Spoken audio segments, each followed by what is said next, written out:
jornalista Luiz Eduardo Oliva nasceu em Riachão do Dantas, onde morou os 3 primeiros anos da sua vida. A família mudou para Aracaju em função do trabalho do seu pai, João Oliva Alves. Foram morar numa casa na rua Dom José Tomás. Depois, João Oliva construiu uma casa na rua Riachuelo, para onde eles mudaram. Moraram muitos anos e tem histórias muito jocosas dessa casa que Luiz Eduardo Oliva relata. É sobre as casas nas quais Luiz Eduardo Oliva viveu na cidade de Aracaju e como era a vizinhança e os fatos pitorescos do que era viver em Aracaju na metade do século XX, que este vídeo de memórias trata. Vamos acompanhar o relato de Luiz Eduardo Oliva. Primeira casa que eu tenho é a casa que eu não conhecia, a casa que eu nasci. Eu até tenho uma queixa muito grande comigo, porque minha mãe me advertiu. Eu nasci na principal casa do Riachão do Dantas. Se eu fosse famoso um dia, ia servir, se a casa existisse, ia servir de museu, porque era a casa do Padre Fonseca. Nas fotos antigas, todas atrás da igreja, hoje a região mais ou menos, um pouco mais atrás, é a nossa casa, que hoje pertence a Guadalupe. Mas era a casa do Padre do Cônego Fonseca, era um sobrado. Meu pai comprou e ali eu nasci naquela casa. Até hoje tem uma palmeira na frente, que é uma palmeira centenária, inclusive eu quero propor à Câmara de Vereadores agora aqui que tombe a palmeira. Por quê? Porque só está ela isolada. Quando eu vim embora para cá, minha mãe dizia, meu filho vai conhecer sua casa. Eu olhava, mas nunca fui lá. Até que o prefeito resolveu derrubar a casa e perdeu a casa iconográfica da paisagem de Riachão do século XIX, do início do século XX. Bom, eu nasci nessa casa do Padre Fonseca, portanto eu nasci em casa de padre, abençoado. E minha mãe logo me consagrou. Engraçado que eu nasci em 54, minha mãe me consagrou os 2 santos da catedral. Nossa Senhora da Conceição, que é a padroeira de Aracaju, e São Pio X. Porque em 1954, São Pio X foi canonizado. E todo 8 de dezembro, uma mãe dizia, ela foi visitar seus padrinhos, é o dia da Nossa Senhora da Conceição, e eu, até hoje, eu vou literalmente, religiosamente, olha que eu sou agnóstico, para a catedral, cumprimentar meus padrinhos, São Pio X, do cardeal Sarto, história belíssima, mas que não vou contar aqui agora. Então, a primeira casa foi essa. Quando nós vimos de Aracaju, meu pai logo, ele veio para aqui, num pau de arara, provavelmente, eu me lembro que ainda fazia as viagens de Jipe para Riachão, dava 4 horas. Uma vez eu fui com o coronel Arivaldo, até que o irmão de Mirena, que é o intelectual, foi da Academia de Letras e tal, vomitava muito, então já um pouquinho maior. Mas aí eu não me lembro, na minha idade, vim para cá, e nós fomos morar na rua Dom José Tomás. Na rua Dom José Tomás, não é difícil encontrar, essa casa ainda existe, foi a casa que Chico nasceu.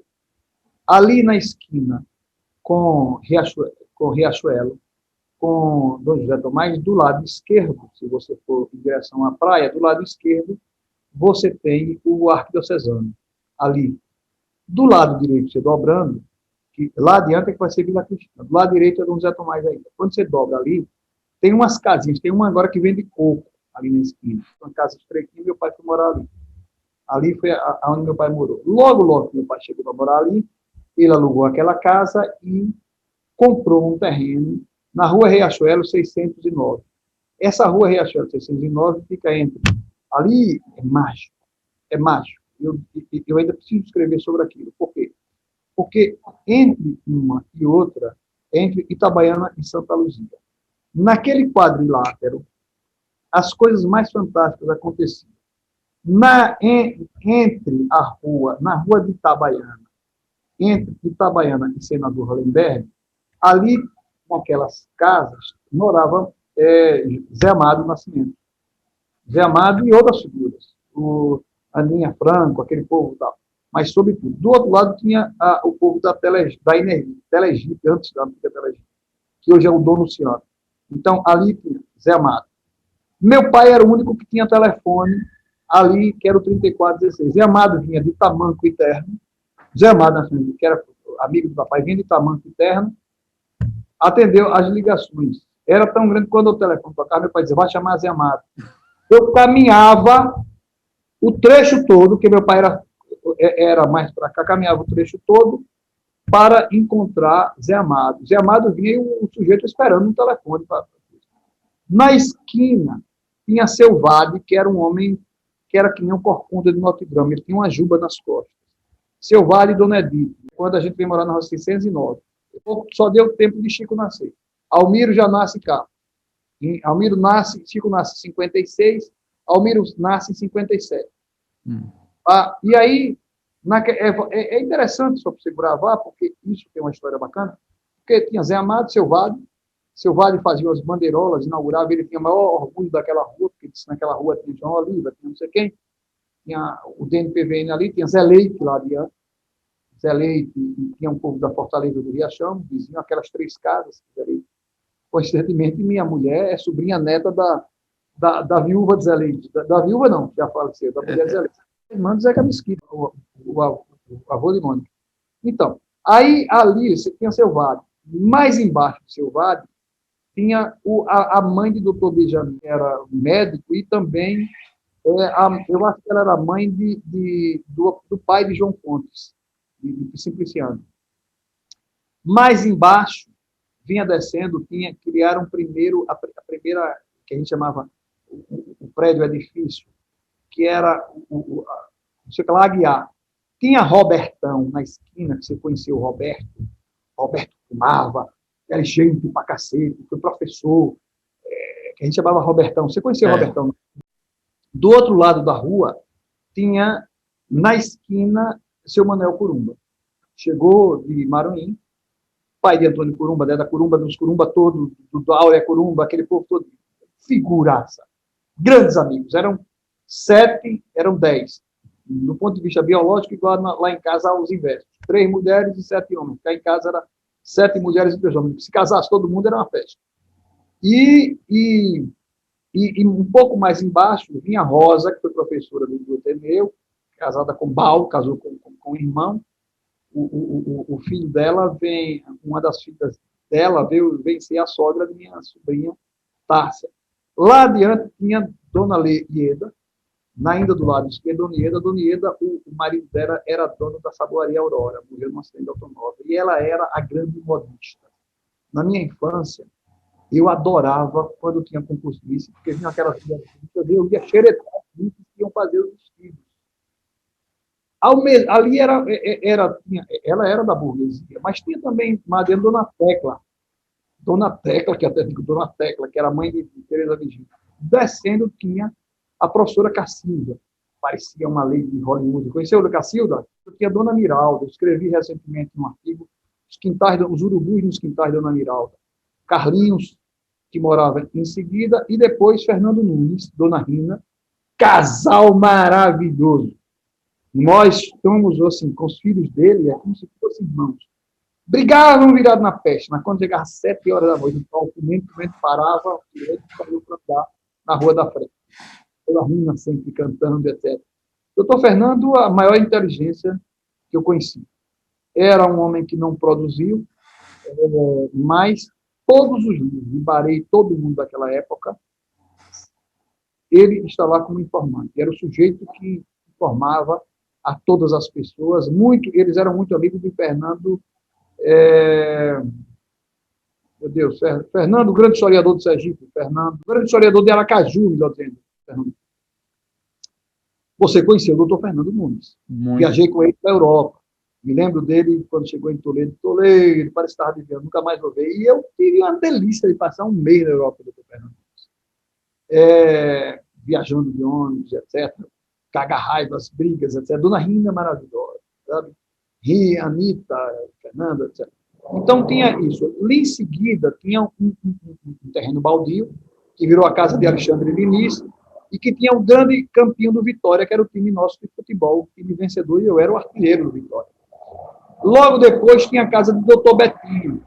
Dr. Betinho, Dr. Betinho vem a ser a descendente de Felisbelo Freire, que era dono da Fazenda Belém.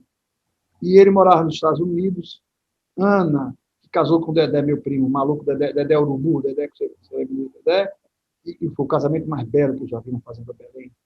Ana e tal, seu Betinho. E na outra esquina lá, tinha um militar, que eu esqueço o nome dele, que foi sogro de Hélio Ribeiro, Edinho, filho de Elber Ribeiro, que eu esqueço agora o nome dele, que era irmão de seu Zizinho, da direitona da peste, de Muniz, daquele povo todinho lá, daquele que teve uma loja no shopping que brigava com todo mundo. Do outro lado, na frente, tinha Dona Lucinda, tinha Bolivar, aquele povo todinho, e vinha subindo, vinha Dona Maura, a mulher de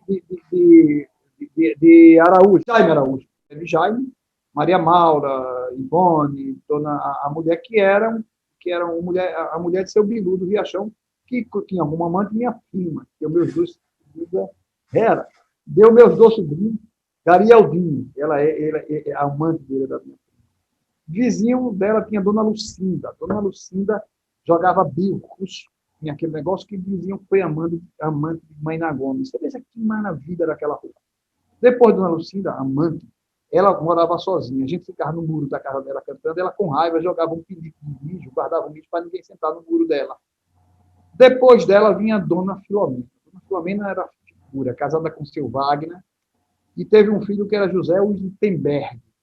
E ela se realizava com o nome do filho. Quando chegava às 5 horas da tarde, Zé não chegava, ela ia para a rua e dizia: José Wittenberg!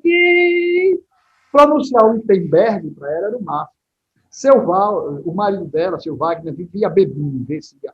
O outro filho dele era da Lloyd, era cozinheiro de navio, chegava, Robério. E Zé era prato, porque eles eram grandes amigos de Zé Peixe. E ele tinha o seu Wagner tinha uma radiola com Orlando Silva, os grandes músicos. E ali, parte da minha cultura musical deu a seu Wagner. Dona Filomena era, assim, maravilhosa, era a mãezona do grupo, e muito amiga de Zé Peixe. E foi por conta disso que eu aprendi a nadar com quem? Com Zé Peixe. Aprendi a nadar com Zé Peixe. Olha que glória! Porque Dona Filomena leva, amiga demais de Zé Peixe, era uma grande amiga de Zé Peixe, nadadora ela também, me levava com Zé Peixe e os meninos sozinhos, e a gente ia nadar na Aulenberg, ali na frente da casa onde é a OAB. Zé Peixe, então, jogava a gente na água, quase se afogando, e ele jogava mesmo. Me lembro daí, pensando, era um susto, ele ria que se acabava, que Zé Peixe, por quê? Como que ele está com o Zé Peixe? Não morre. E ele mergulhava, e assim eu aprendi a nadar com o Zé Peixe, com Dona Filomena. Bom, ali era assim que era. E vizinho a mim, tinha a Dona Pastora, que a primeira mulher trazia uma televisão para Sergipe. Minha avó chegou de Riachão, e quando ela voltou para Riachão, ela dizia: gostei demais do brinquedinho de Pastora. O brinquedinho de Pastora era uma televisão. Até hoje a gente chama a televisão do brinquedinho de Pastora. E tinha a Zé Adler, Charles de Itabaiana. Foi meu vizinho, sabe quem é Charles? Amigo dele.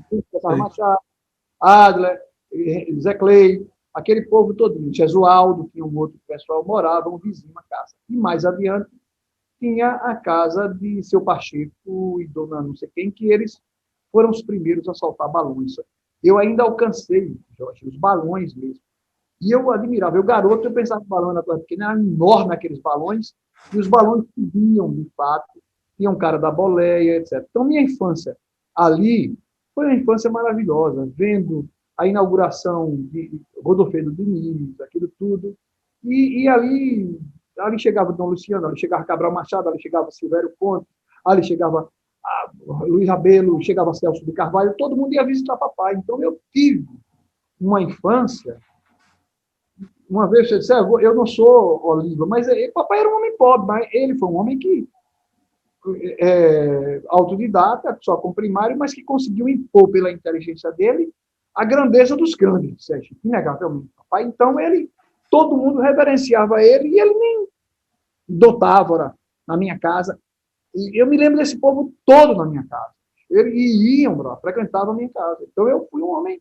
Agora, papai com 10 filhos, eu dormia, não tinha um quarto. Mas era uma casa estreita, até hoje está lá. O dia desse estava para vender, eu disse, se eu tiver dinheiro, eu ia comprar. Eu fiquei de olhar como que ia comprar só para ver, e não fui. Eu sou um cara incorrigível.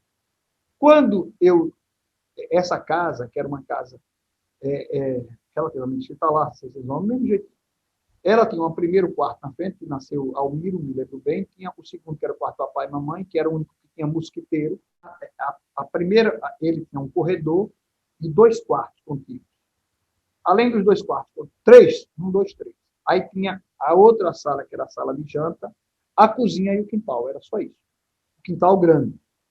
No quintal, eu ainda alcancei o quintal de terra. Depois papai pavimentou, que não tinha condições. Vizinho no muro, dava com o muro de Dona Maura, que era do Riachão, mãe de tia de Jurinha, Herófilo, aquele povo, que era um povo do Riachão. E tinha um sujeito que tinha uma doença mental, esqueci o nome dele agora, e ele um chambre, batia na mão, e a gente subia, morria de medo dele. Era a educação, morreu com 80 e tantos anos. Eu lembro já o nome dele. Casa bem simplesinha, era uma casa que só tinha prato e banda. Aí tinha o quarto das meninas, como eram 10, sobrou para mim dormir, mamãe e papai, no quarto, mamãe e papai. Como eu disse, eles tinham um mosquiteiro. Me lembro bem de uma noite que Dona Bertilde, papai secretário de imprensa de Seixas-Dória. E havia, isso é interessante, havia um costume naquela época de visitar as pessoas. Doutor Celso Vice, governador, disse, João, eu vou visitar você. Mamãe preparou um jantar para Celso de Carvalho. Dona Bertilde, uma lei. Doutor Celso parecia um lorde. E a mamãe com a porção de filho, que foi uma preparação para esse jantar. Fim de mundo. Quando chegou depois, ela disse, João, vamos embora que Maria vai ter esse trabalho todo de armar os mosquiteiros. Por quê? Porque tinha muito muriçoca em Aracaju. Só que papai não tinha condições, só tinha mosquiteiro de papai e mamãe. A gente vivia picado de muriçoca, não tinha condições, entendeu? E isso era interessante. O doutor Celso de Carvalho chegou lá nessa noite, mamãe cozinhava muito bem, mamãe era costureira, prendada, e ela é quem costurava, inclusive, as roupas dos dramas que aconteciam no arquidiocesano, no seminário arquidiocesano, cujo vice-reitor era meu tio Almiro. E o reitor depois foi Padre Carvalho, mas tio Almiro foi vice-reitor. Então, a casa era assim, tinha o primeiro quarto, que era o quarto das meninas, de uma parte das meninas, o segundo quarto era o quarto do papai e da mãe, e o terceiro quarto era o quarto das outras meninas. E eu, como não tinha, era o mais velho, fui para o sacrifício. Eu dormia num sofá-cama na sala. Tinha que esperar todo mundo dormir, mas não tinha televisão, devia ser cedo, e tinha que acordar cedo. Verinha, Verinha, que você conhece, mulher de João. Verinha chegava, vinha a pé, ela morava ali na Avenida Barão Maruim, eu acho que na casa tinha uns bonequinhos lá.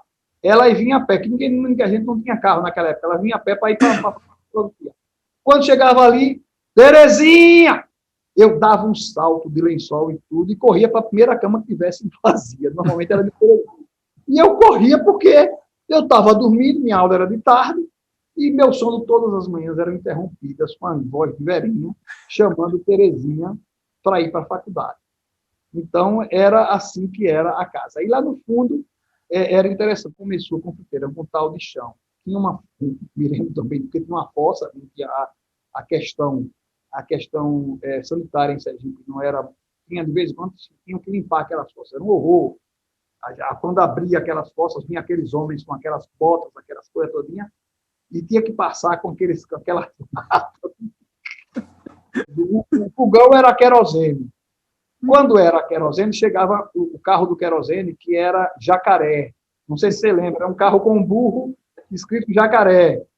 E ali, os homens, quando tinham que limpar a fossa, Era um dia horrível. O papai comprava cachaça para eles, era interessante. Comprava cachaça, porque a cachaça era uma forma de cortar a náusea, né?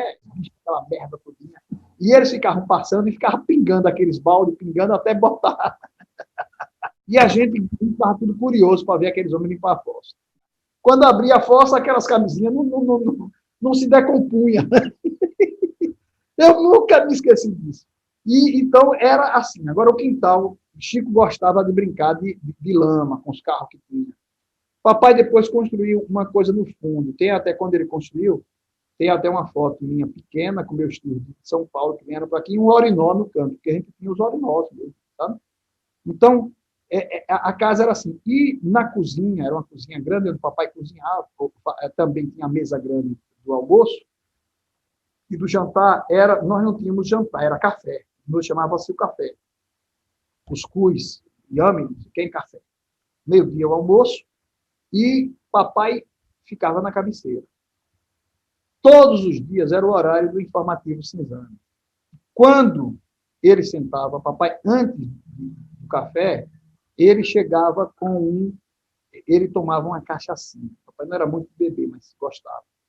Ele tomava a cachaçinha, ele pegava a cachaçinha, ia para o canto, bebia a cachaçinha e fazia um gesto na boca, tomando cachaçinha. Aí batia a mão assim. Aí ia comer. Era o tira-gosto. Era assim que era o almoço sempre. Quando chegava no almoço, só ele... Escute! Quando tinha o santo, atenção! Como é que é? As primeiras notícias do turno da manhã que passou, Silva Lima. E ele fazia, escute, nós tínhamos um cachorro enorme, Londra, né, que ficava ali ao pé da mesa, e o almoço, papai, e vinha o informativo cinzano. A televisão só veio bem depois. A gente não tinha, papai não tinha condições, a gente era televisivo. E um dia, e mamãe, que seria serviços domésticos, minha mãe, as roupas eram gomadas. Papai fazia, você deve ter alcançado, e suas avós, suas tias, as roupas eram de goma. Como era a roupa de goma? Pegava a tapioca, fazia aquela goma misturada com água, as roupas na goma. Quando as roupas secavam, elas ficavam meio duras. O ferro vinha, e aquele ferro que tinha uma mulher, Andresa, eu nunca esqueci, ela chegava, ela tinha um sinal bem grande aqui, no coisa, brigava com nós todos, criança, era usada do melhor sentido, tá? Bacana, ela não estava aí. E ela tinha aquele ferro de engomar, e ela chegava no fundo do ferro, soprava a brasa, abria, e ela... E passava o ferro, na goma, passava e cantava a música. E que eu achava que a música era para a mamãe, fazia... Só me lembro que é Maria Alves Santina, eu nem me lembro mais, eu nem me lembro mais. Só me lembra que é Maria Alves Santina, nada mais. Só me lembra que é Maria Alves Santina, nada mais. E ela cantava essa música sempre. Como o nome da minha mãe, antes de casar com meu pai, é Maria Alves Santos, eu digo, essa música foi alguém que fez para minha mãe. Eu nem me lembro, mas só me lembro disso. E Andresa era uma figuraça, sabe? Mamãe, então, preparava aquela bacia. E papai passava as noites, papai fazia de manhã um pingo de fogo, fazia fora. O pingo de fogo, às vezes eu estava na universidade, me lembro que o cara chegava, ele estava aí, pingo de fogo. Aí ele, é uma capacidade fantástica. Ele aí parava o que estava fazendo, no meio daquela confusão todinha, o cara esperando por 11 horas da manhã, o negócio ia ser meio-dia, ele parava e ele com a agilidade da porra na mão, e tirava com papel carbono e entregava a fazer. Depois ele fazia em casa, na maioria das vezes em casa, o editorial do jornal do Diário de Aracaju e a nossa opinião. Então, nossa infância era ele naquela máquina. E ele ficava puto quando arredou, moleque pra caralho, e ele conseguia se concentrar, dava bronca, mas não tinha jeito, era um menino, 10 filhos. Um dia ele estava lá, fazendo a nossa opinião, o editorial, não sei. O que é fato é que mamãe foi fazer a goma. E pegou a goma, botou na bacia, que era para pegar a bacia e botar as roupas. Só que mamãe estava grávida, com barrigona, não sei se era grávida de Messia. E quando ela pegou a bacia, não deixou a bacia esfriar. Quando ela tocou na bacia, queimou o dedo, ela largou a bacia caiu de goma. Quando caiu de goma, que ela foi saltar para se livrar da bacia, foi pior. Era uma pista de coisa. Ela caiu. Quando ela caiu, Maria Pequena avistou, saiu correndo para defender ela. A goma já estava espalhada. Quando ela saiu do corredor da casa, que ela foi chegando na cozinha, escorregou também. E onde esbarrou e mamãe. Bom! Daqui a pouco chega papai. Quando ele correu, que viu, ele caiu de cabeça. Bom! Quando correu Terezinha. Bom! Quando eu cheguei, todo mundo, para. Ficou aquele pastelão, aquele videocassete. Papai, puto da vida. Depois, com muito jeito, todo mundo conseguiu colocar, e ele fazendo o editorial com um galo na cabeça, uma coisa, cara fechada, e foi um drama divertidíssimo. Nós vivemos nessa casa até 1900, essa casa é interessante, nós vivemos até 1971, 72, mais ou menos.